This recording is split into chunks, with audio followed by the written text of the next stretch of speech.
Hello students, this is your geography class and today we will discuss about the third chapter, population composition. And this chapter we will discuss the four main topics. First is age composition, which is also called age structure. Second is occupational structure. Third is literacy and fourth is census. आज हम लोग तीसरा अध्याय पढ़ेंगे जिसका नाम है जनसंख्या संगठन। इस चैप्टर के अंतर्गत हम लोग मुख्य रूप से चार बातों के बारे में अध्ययन करेंगे, चार बातों के बारे में जानेंगे। पहला है आयु संरचना, दूसरा है व्यावसायिक संरचना, तीसरा है साक्षरता और चौथा है जनगणना। So at first we will discuss about the first topic, age composition और age structure। हम लोग अभी सबसे पहले पहला टॉपिक के बारे में जानेंगे जिसका नाम है आयु संरचना। यहाँ पर देखेंगे एज कंपोजिशन और age structure. The population of A nation is generally categorized into three groups। लेकिन 3 ग्रुप्स में डिवाइड जो किया गया है उसके पहले हम लोग देखेंगे एज कंपोजिशन का क्या डेफिनेशन है। व्हाट इज एज कंपोजिशन और age structure. Age structure represents the number of people of different age groups.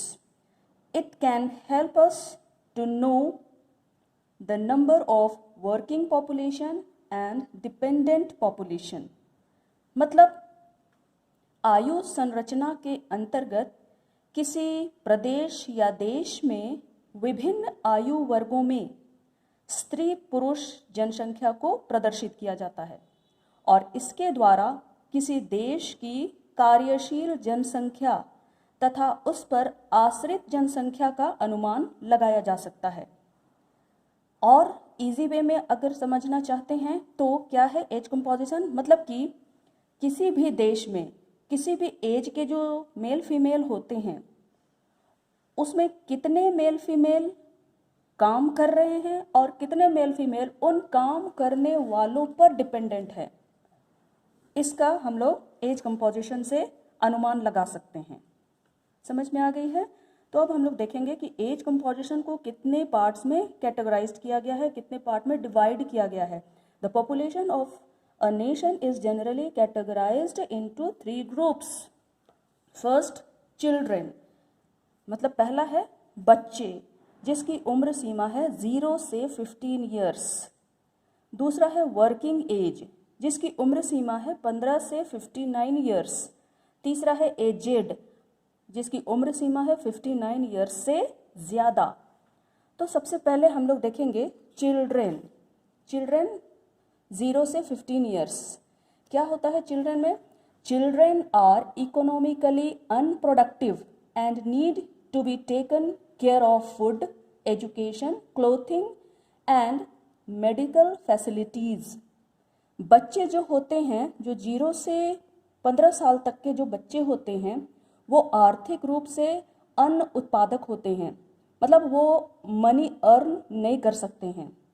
और 15 साल से कम उम्र के बच्चों से काम करवाना भी कानूनन जुर्म है। ये सरकार ने नियम बना रखा है। उनसे नीचे के आयु के बच्चों से काम नहीं करवाना है, मतलब वो मनी अर्निंग का काम नहीं कर सकते हैं। तो ये एक एज ग्रुप हो गया है। दूसरा है working age. Working people are economically productive and biologically reproductive. मतलब जो वर्किंग एज होता है उसको बांटा गया है 15 से 59 ईयर्स के बीच। इस उम्र के बीच के जो भी इंसान होते हैं वो वर्किंग ग्रुप के होते हैं, उनको वर्किंग एज में रखा गया है। वो मनी अर्न करने का काम करते हैं। और specially they are biologically reproductive, वे अपने समान दूसरे बच्चे को भी जन्म दे सकते हैं और देते हैं। तो ये हो गया वर्किंग एज। थर्ड है एजेड। एजेड मतलब कि 59 ईयर्स से ज़्यादा। They can be economically productive but most of them may have retired. They may be working voluntarily but do not suit for employment through recruitment.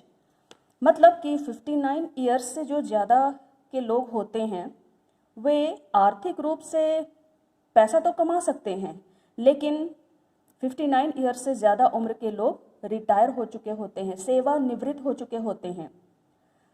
वे अपनी मर्जी से money earning का काम कर तो सकते हैं, लेकिन सरकारी नियम के अनुसार उनका रिक्रूटमेंट नहीं हो सकता है, वे रिक्रूटमेंट के लिए एलिजिबल नहीं होते हैं।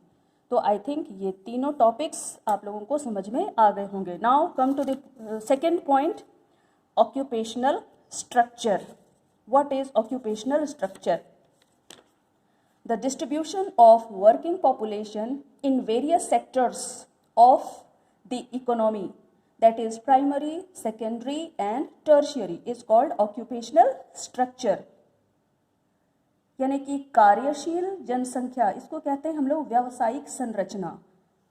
जो व्यवसायों में बटे होते हैं, बहुत सारे लोग बहुत सारा काम करते हैं, तो उनके द्वारा किए गए कार्यों को 3 पार्ट में डिवाइड किया गया है। प्राइमरी एक्टिविटीज़ यानी कि प्राथमिक क्रियाएं, दूसरा है सेकेंडरी एक्टिविटीज़ यानी कि द्वितीयक क्रियाएं, और तीसरा है टर्शियरी एक्टिविटीज़ यानी कि तृतीयक क्रियाएं या तृतीयक क्रियाकलाप। तो प्राइमरी एक्टिविटीज़ में क्या क्या इंक्लूडेड है? Primary activities included agriculture, forestry, fishing, hunting, mining etcetera. Secondary activities क्या है? Secondary activities included building and construction works, manufacturing, industries etcetera. Third है tertiary activities. Tertiary activities included communication, transportation, administration, commerce and other services. Students, समझ में आ गया होगा कि primary activities में क्या क्या कार्य आते हैं, सेकेंडरी एक्टिविटीज़ में क्या क्या कार्य आते हैं और टर्शियरी एक्टिविटीज़ में क्या क्या कार्य आते हैं। Now come to the third point, and third point is literacy यानी कि साक्षरता। ये साक्षरता क्या चीज़ है उसके बारे में सबसे पहले हम लोग जानेंगे। क्या है साक्षरता? On the basis of the census of 2001, a person aged 7 years and above who can read and write with understanding in any language is treated as literate। इसका मतलब हुआ कि 2001 की जनगणना के अनुसार 7 साल की उम्र या उससे अधिक उम्र के लोग जो किसी भी भाषा में लिखना और पढ़ना जानते हैं वो साक्षरता कहलाता है, वो साक्षर कहलाती हैं। फोर्थ पॉइंट है सेंसस यानी कि जनगणना। A census is a survey that records the population of an area as certain information about that population such as age, sex or income. A census counts the population of a nation, state or other geographic region।